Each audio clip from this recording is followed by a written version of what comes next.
इंडी गठबंधन के नेताओं की सारी एनर्जी तो अपने ही नेताओं के विवादित बयानों पर सफाई देने और उन्हें डिफेंड करने में बर्बाद हो रही। सनातन विरोधी बातें कर इंडी गठबंधन की पार्टियां अपने लिए ही गड्ढा खोद रही और अपने सहयोगियों के लिए भी मुश्किल खड़ी कर रही।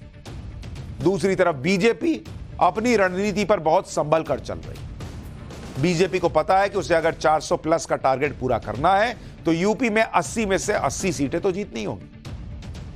भाई जैसे आपको पता है कि मान लीजिए मुझे क्लास में टॉप करना है तो मैथ्स में तो स्कोर करना ही ना पड़ेगा भाई, मैथ्स में 100 तक आ सकता है। तो जहां 100 आ सकता है वहां तो नंबर लाना होगा।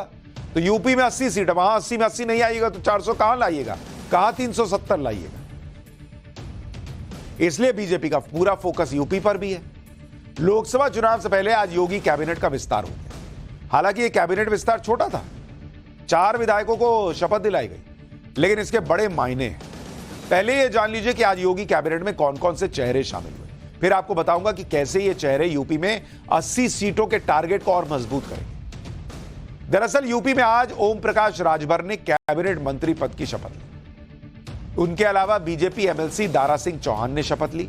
एनडीए में शामिल हुई आरएलडी के कोटे से विधायक अनिल कुमार कैबिनेट मंत्री बने। इसके अलावा बीजेपी विधायक सुनील कुमार शर्मा ने मंत्री पद की शपथ ली। 4 नए मंत्रियों के साथ अब योगी सरकार के कैबिनेट मंत्रियों की संख्या 22 हो गई। जो नए मंत्री बने हैं उन्होंने शपथ लेने के बाद क्या कहा है, एक बार उसको सुन लीजिए, फिर आपको बताता हूं कि ये जो नए मंत्री बनाए गए इनका यूपी में कहां कहां क्या इंपैक्ट पड़ेगा और 80 सीटों पर क्या इंपैक्ट पड़ेगा।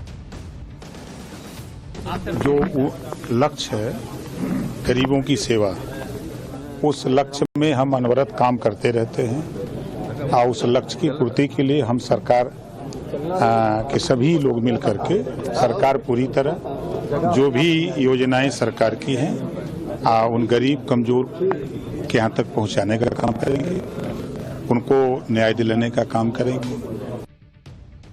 पूरी टीम को मैं तहे दिल से उनका आभार व्यक्त करता हूं कि जो दायित्व उन्होंने सौंपा है मैं ईमानदारी से पूरा करके इतनी लगन से हम लोग अब से लग जाएंगे, काम करेंगे कि उत्तर प्रदेश की 80 की 80 लोकसभा सीटें जितवा करके देश में जो लक्ष्य निर्धारित किया हमारी पार्टी ने 400 के पार करके फिर नरेंद्र मोदी जी को तीसरी बार प्रधानमंत्री बनाने का काम करेंगे।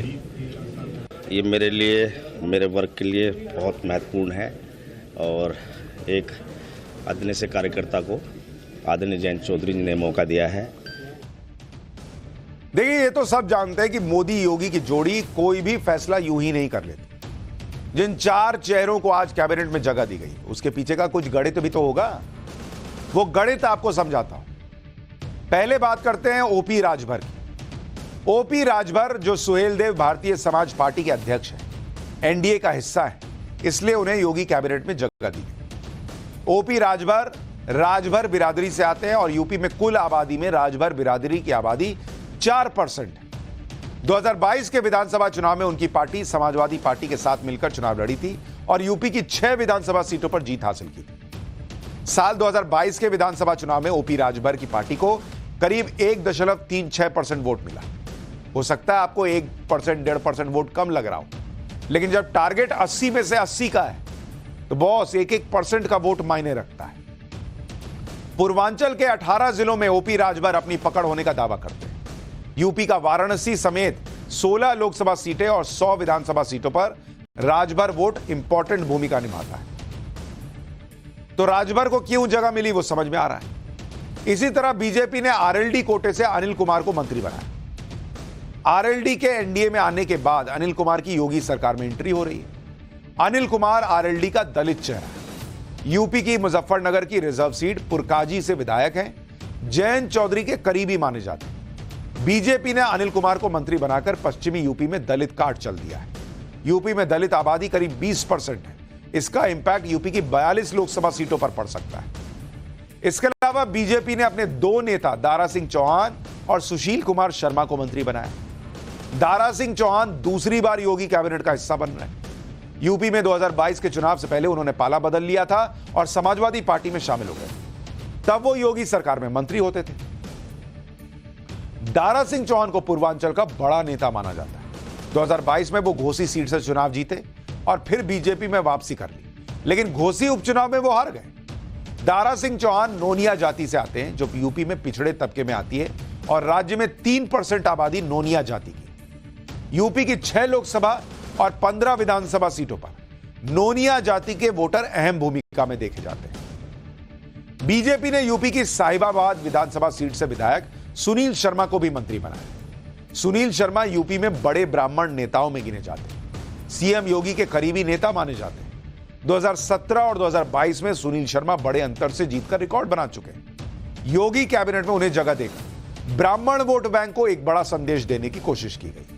यूपी में कुल ब्राह्मण आबादी 12% की है और उनका इंपैक्ट 115 विधानसभा सीट और 15 लोकसभा सीटों पर माना जाता है।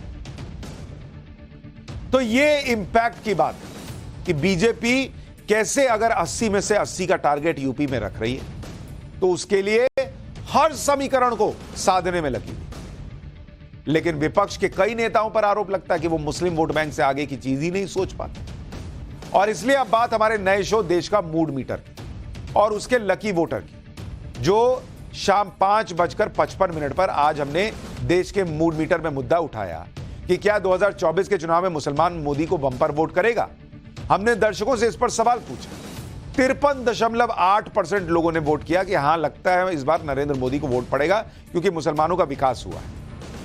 37.5% ने कहा कि नहीं, थोड़ा बहुत वोट कर दिया तो कर दिया, ज्यादा नहीं करेगा। तो यह था नरेंद्र मोदी को मुसलमान वोट करेगा या नहीं, और करीब 9% लोगों ने कहा कि नहीं, मुसलमान नहीं वोट करने वाला। इसके अलावा हमने एक और सवाल पूछा कि मुसलमान मोदी को छोड़ेगा तो वोट करेगा किसको। 40% लोगों ने कहा कि जो मोदी को हराएगा उसको कर देगा, फर्क नहीं पड़ता वो कौन।